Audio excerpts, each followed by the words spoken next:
व्यक्ति अभिमानी है वो केवल माया के अंधकार में भ्रमित है। अभिमानी वो अज्ञानी है जो मन का मैल मिटा ना सके। हमने देखा है धन बल पद पाकर चूर रहे और सत्ता पाकर भूल रहे। वो सारी शक्ति निरर्थक है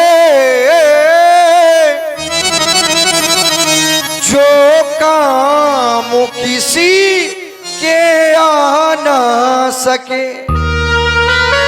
जरा आप भी विचार करें, ऐसा धन किस काम का है कि हमारे सामने कोई भूखा बैठा हो, हम अपने धन का भोग रहे हो, एक भूखे को भोजन नहीं करा सकते, फिर धन किस काम का है।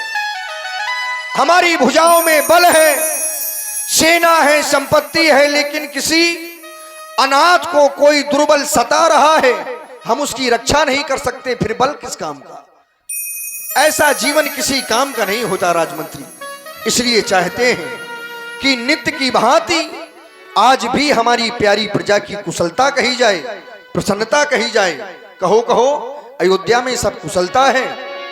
भगवान, जिस जगह आप जैसा निर्पाल हो, जो प्रजा को पुत्रवत समझता हो, भला वह प्रजा क्या कभी कष्ट का अनुभव कर सकती है? आपने अपनी प्रजा से एक संबंध स्थापित किया है पिता और पुत्र का, और जब कोई भी निर्पाल, कोई भी राजा अपनी प्रजा को पुत्रवत समझने लगे तो वहां किसी प्रकार का कष्ट तो दूर की बात है महाराज, कष्ट का अनुभव भी प्राणी नहीं कर सकता है। आप कोई साधारण निर्पाल नहीं है, इस भूमंडल पर बहुत निर्पाल है, लेकिन आप जैसा ज्ञानी धर्मात्मा निर्पाल हमारी दृष्टि में दूसरा नहीं है। क्योंकि आपके विषय में कहा गया, धर्म धुरंधर गुण निधि ज्ञानी, हृदय भगत मति सारंग पानी। धर्म की धुरी को धारण करने वाले इस धरा के धर्मात्मा निर्पाल है आप। और आप जैसा धर्मात्मा निर्पाल जिस प्रजा का हो, उसके तो अहो भाग्य है। प्रजा चारों तरफ आपके नाम का जय जयकार कर रही है, चारों तरफ खुशहाली ही खुशहाली है।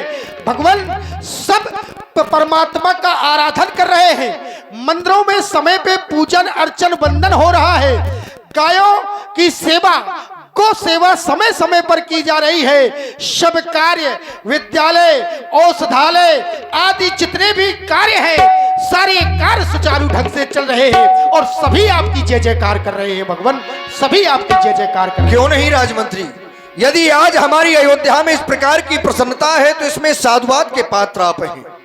क्योंकि हम तो अपने सिंहासन पर बैठकर जैसा दिशा निर्देशन आप मंत्रियों के द्वारा दिया जाता है हम वैसा ही करते हैं।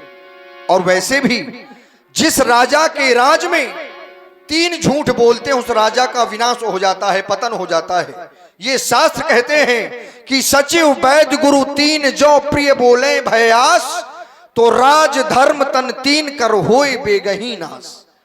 जिस राजा के राज में सचिव वैद्य और गुरु भय लोभ के कारण यदि झूठ बोलते हैं, ऐसे राजा का कल्याण नहीं है। साधुवाद है आपके जीवन को। एक बार भूपति मन माही,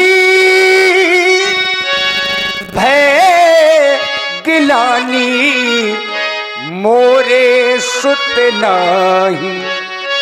राजमंत्री, भगवान, आपने हमारी अयोध्या की प्रसन्नता हमसे कही, लेकिन जब वास्तव में मैं अपनी इस अयोध्या की प्यारी प्रजा की ओर दृष्टिपात करता हूं तो पाता हूं, क्या वास्तव में अयोध्या की प्रजा प्रसन्न है? तो हमारा अंतःकरण कहता है कि नहीं। आज भी हमारी अयोध्या में कष्ट है, दुख है। वह दुख क्या है राजमंत्री, आप भी देखें ना। आपने भी देखा होगा कि जब भी हमारी अयोध्या में किसी के गृह में बालक जन्म लेता है तो अयोध्या में खुशियां नहीं मनाई जाती, उत्साह नहीं मनाए जाते, बधावे नहीं बजवाए जाते। कारण केवल यह है कि अयोध्या के सम्राट के पास कोई संतान नहीं है। अयोध्या के सम्राट के पास कोई संतान नहीं है। आज इसी दुख से हमारी अयोध्या की प्यारी प्रजा भी दुखी है, अपने पुत्र जन्मोत्सव की खुशियां नहीं मना पा रही। तो क्या राजमंत्री, जब हमारी अयोध्या में इस प्रकार का दुख है तो क्या ये हमारा दुख नहीं है? हम भी विचार करते हैं, क्या हमारे बाद अयोध्या के सूरमुखी सिंहासन पर बैठने वाला कोई नहीं होगा? क्या राजा दशरथ के बाद सूरवंशियों का नाम समाप्त हो जाएगा? कौन करेगा अयोध्या की प्रजा की प्रसन्नता? कौन करेगा इनकी सेवा? राजमंत्री, यह दुख आज हमारे हृदय को खाए डाल रहा है। जैसा परमात्मा ने हमें जीवन दिया था, आज देखता हूं तो दोनों हाथ खाली हैं। हमने अपने जीवन में क्या किया?